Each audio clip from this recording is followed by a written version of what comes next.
Let's talk about saving the first $100,000 in your retirement journey. So, if you're part of the retirement community here on YouTube, I'm sure you've heard many times that working towards investing your first 100,000 is the hardest move that you will make in your investment journey. I, as a financial advisor and as a human being who have made this journey myself, can confirm personally it is very difficult to raise the first 100,000 in your retirement accounts.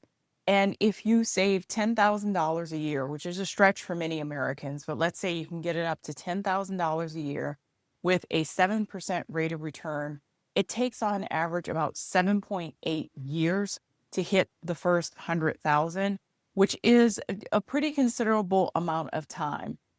But here's the catch.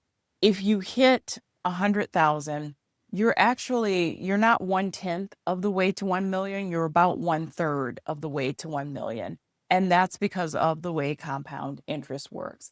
I'm going to shift to my computer for a few minutes and we're going to run through the numbers and show what it looks like. But let's talk a little bit more about the importance of the first 100,000 and ways that you can get to 100,000 easily. So the first option of getting to 100,000, some of us are very lucky to have a windfall. You sell a house, you receive an inheritance, you sell an asset, and suddenly you're sitting on $100,000 cash. I will say, as a financial advisor, this is the most rare of the circumstance, but you've basically shortcut the process by getting $100,000 from the sale of an asset and that you can invest. And once again, that $100,000 means that you are actually 1/3 of the way to 1 million. I have worked with people in circumstances like this to get the first $100,000 invested. But once again, I would say probably out of 100 people, this may occur in maybe 10 of the circumstances. So you maybe have a 1 out of 10 chance of it occurring. And if it's going to occur, you know that it's going to occur. You know that there is a home to be sold or stocks that can be traded or an inheritance that will be received and that you can put that money towards your investing goal. Oftentimes, if a person receives a lump sum of money, it's going into an individual brokerage account. You cannot backload a 401k, and IRAs have contribution limits of $7,000 to $8,000 a year. So you can't just throw all that money into a Roth IRA or throw all that money into a 401k. Basically, what we do at that point in time is set up an individual brokerage account. We select some investments based on that person's age, income, risk tolerance, and goals, and we set forward with that investing strategy. So that is option number one. It's the most rare. It does happen. If you ever come across a chunk of money, it doesn't even need to be 100,000. It could be 50,000. It could be 25,000, but something that can really shortcut this process and jumpstart your savings. By all means, take it. It can cut years off this journey to your first 100,000. The second option is basically doing it the old fashioned way, and that is saving it out of your paycheck. So the way 401ks work is a traditional 401k basically takes your money off the top. And to save $10,000 a year, you would need to save about $833 a month. And it comes out pre-tax. So the money comes out pre-tax, it's automatically put in your 401k. You have to remember the step that you have to go into your 401k and invest it. If you do not invest the money, it sits there as cash or it sits in a money market, and that doesn't help your case. So you have to go in, select an investment, and get it starting to make returns. So what is the average rate of return? So the S&P 500 returns about 10%, but when you take some percentages off for inflation, you get something close to 7, maybe 8%. There are investments that can potentially return more, but it depends on the investment and it depends on market performance. If a client is younger, you can swing for the fences. If you're a 20-year-old, you can take a lot more risks. So maybe you can look at some of those higher risk investments and put your money there. But the closer you get to retirement, the less appetite for risk a person typically has. An investment that makes sense for a 20-year-old will not make sense for a 60-year-old. Or a portfolio configuration that works for a 25-year-old will not work for a 65-year-old.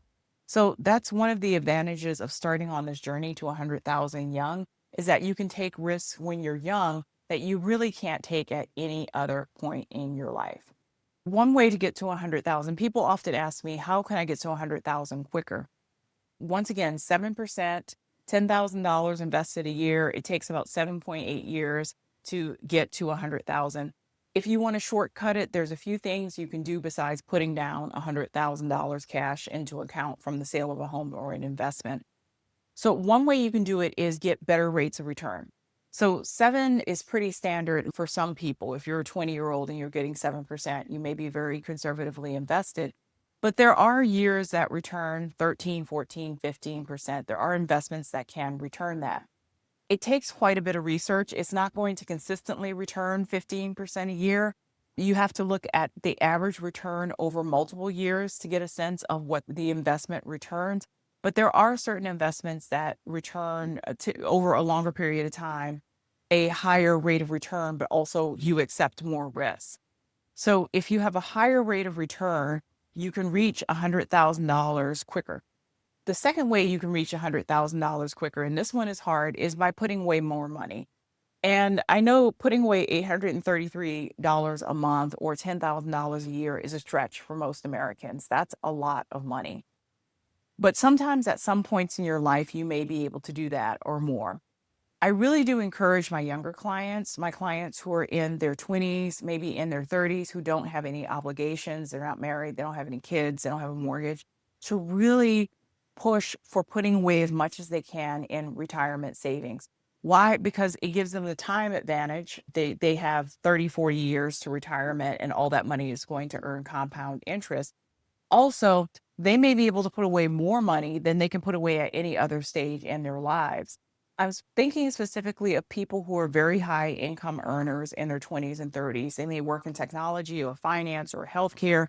They're earning six figures, maybe $150,000, $160,000 a year, who are relatively young, and they can take those years to max out their retirement savings. People who are high income earners are rarely high income earners throughout their entire lives. They go through years of very high income earning, years of not high income earning, and then years of going back to high income earning. So it's a category that people is very fluid and people move in and out. But while you have youth and high income, why not do the best to max out your retirement savings and save what you can? Because once you get into your mid 30s or even your 40s, you may not be a high income earner, or you may have other places where your money is going, to a mortgage, to kids, to family, to debt, to other obligations. So I'm going to shift to my computer screen, and we're actually going to look at hard numbers of what it takes to reach your first 100,000. Stay with me. I moved over to my desktop, and I'm going to walk through the mathematics and the numbers behind saving your first 100,000. One thing that I did forget to mention in the other part of the video is that I have a newsletter, the Your Rich Auntie newsletter. There's information and tips that aren't shared here on the channel in the Your Rich Auntie newsletter. I'm going to put the link to sign up in the description box. If you haven't signed up, please do sign up. So let's talk about making your first 100,000. As I stated before, making your first 100,000 is pretty hard. It requires a lot of saving and good returns over an extended period of time to reach your first 100,000. But in order to reach any of your financial goals, you have to reach the first 100,000 first. And I believe it was Charlie Munger who said that you have to reach the first 100,000 any way that you can. And Charlie Munger, I believe, said that in the 90s. So now that first 100,000 is more like first 250,000 due to inflation. But let's just take Charlie Munger at his word and go with reaching your first 100,000.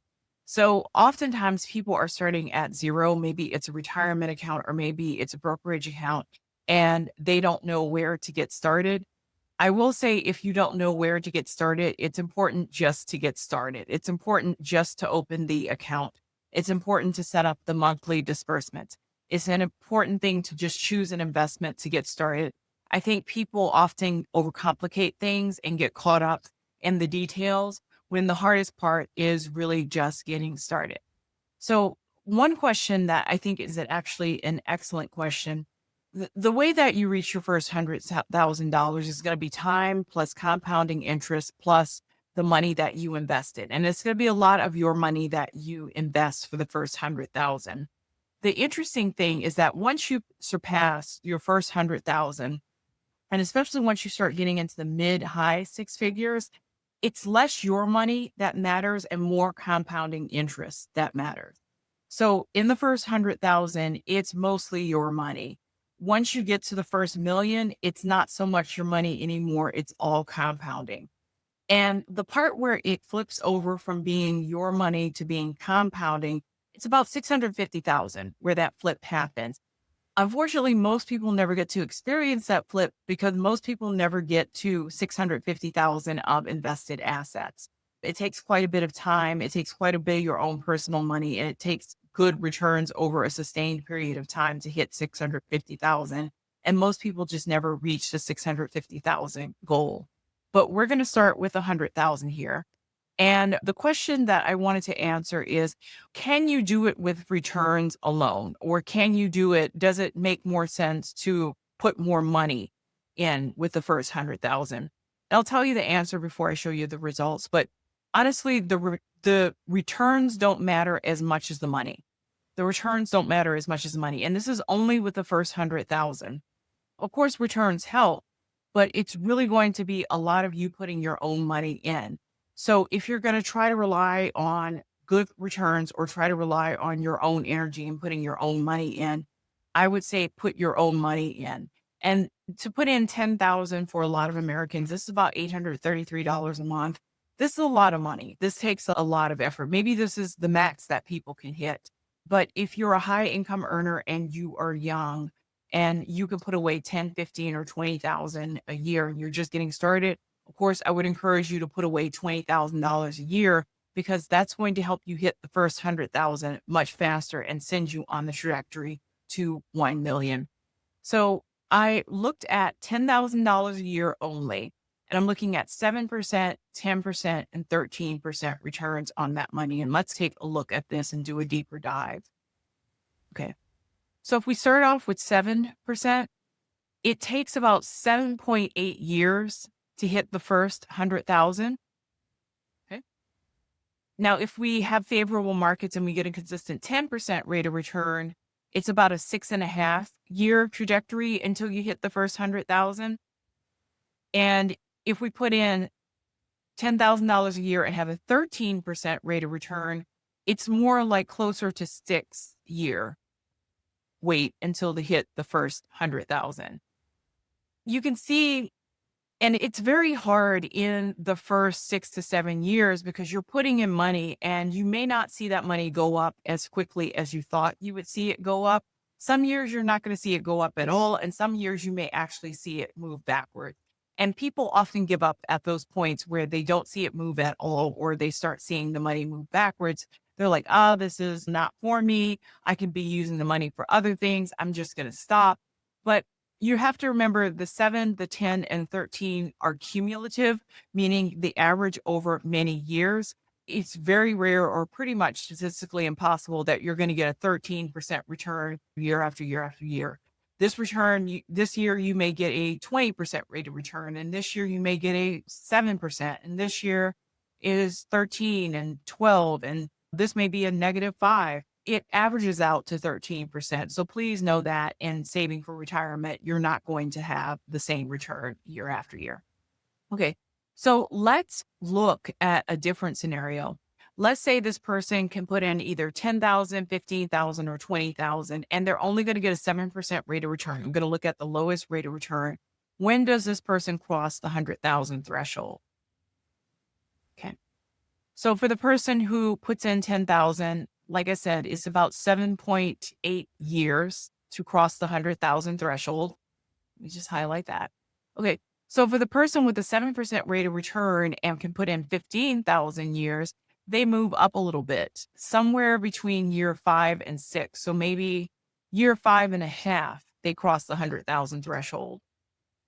And when can the person who puts in $20,000 a year cross the 100,000 threshold? It's like late in year 4, beginning of year 5, they can cross the 100,000 threshold. You can see just from this example, when starting at 0, it's more important to put in money than it is for the returns. The returns are important and returns can really help. If this person is putting in 20,000, has a 13% rate of return, they're probably going to hit that around the beginning of year 4. But if you have more stated returns or more muted returns, 7-10%, which is more average for the average portfolio, putting in more money really makes more sense early on. So there you have it, a financial advisor's perspective on reaching your first 100,000. Tell me what you think and tell me what you like and what you don't like. And if you found this video useful, please share and subscribe.